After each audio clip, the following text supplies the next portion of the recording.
I'm in trouble because when they give me the mic, it usually takes a long time. Meredith got up and thanked so many different people, and I can go back over that. I won't. But, I see Ray and Mary Grace Mellick sitting over there, and this would have never, ever happened had it not been for Ray and Mary Grace. And who opened their home and opened their backyard, and this was a dream that Suzanne and I had one time that really came out of a birthday party that I threw for myself. That's kind of the thing I do. If you have cake, I'm gonna be there. So for Ray and Mary Grace, Suzanne and I will never be able to thank y'all for everything you've done in regard to this project.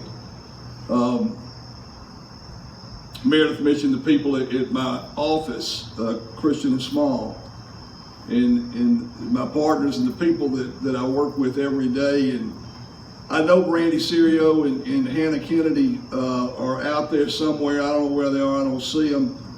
And Cheryl Riley, she didn't get mentioned a minute ago. They live with me every day, and that's a tough job. And I bounce things off of them on a regular basis, and I love them, and they know that. I hope I tell them.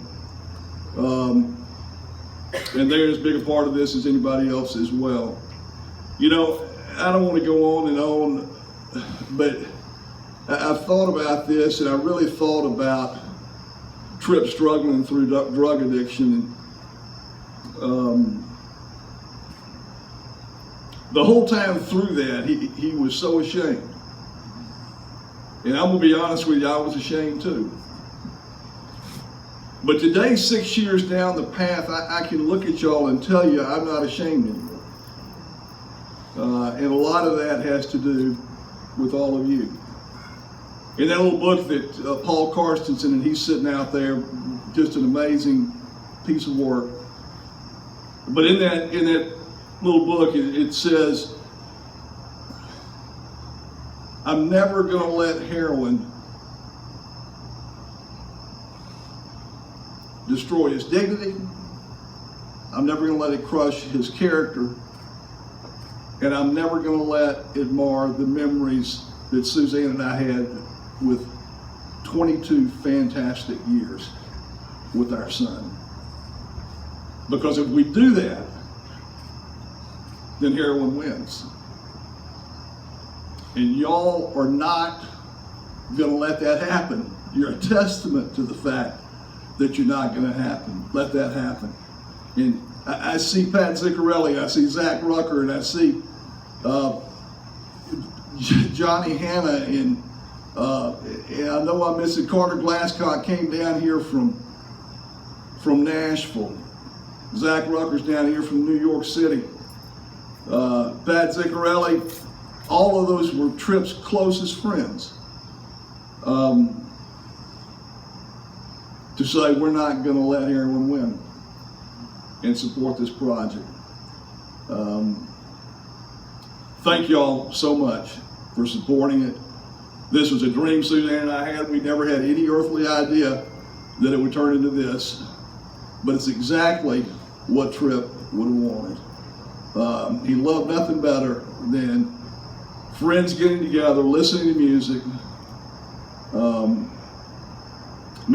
That was his passion. And I wouldn't be doing these people behind me right if I didn't say something about them. One of the ways we wanted to honor Tripp loved song, and one of the ways we wanted to try and honor him is to bring the greatest songwriters in the world, not just the greatest songwriters in Vestavia Hills or the greatest songwriters in Birmingham. We wanted the greatest songwriters in the world. And these people behind us represent the greatest songwriters in the world. They've been a part. They have been a part of some of the greatest albums that have ever been made in country music. And they don't have to be here. I can promise you that. They don't need to be here for this. But they believed in the cause, they believed in the project, and they're here. And a special thanks, Tony Arata, Tripp. I stalked Tripp's Facebook page and I found the words, "Our lives are better left to chance." I could have missed the pain, but I'd have had to miss the dance, and I didn't know what that was. I hate to tell Tony that. But he sang it one night at the Bluebird Cafe, and I went up to him after the show and I said, "Tell me about that song," because it was on my son's Facebook page. And he told me the story of the song, and Tony and I have been fast friends ever since. And this thing wouldn't have happened had it not been for Tony Arata and his belief in this project. And I can't tell you how much we thank him and Jamie for being here as well. So with that, I'm going to shut up and let y'all listen to really one of the, I looked this week, Garth Brooks has got a new anthology coming out, and Tony's going to have an opportunity to spend some time with him on Monday at the Bluebird Cafe. One of the iconic songs in country music, one of the great songs that's ever been written in any genre.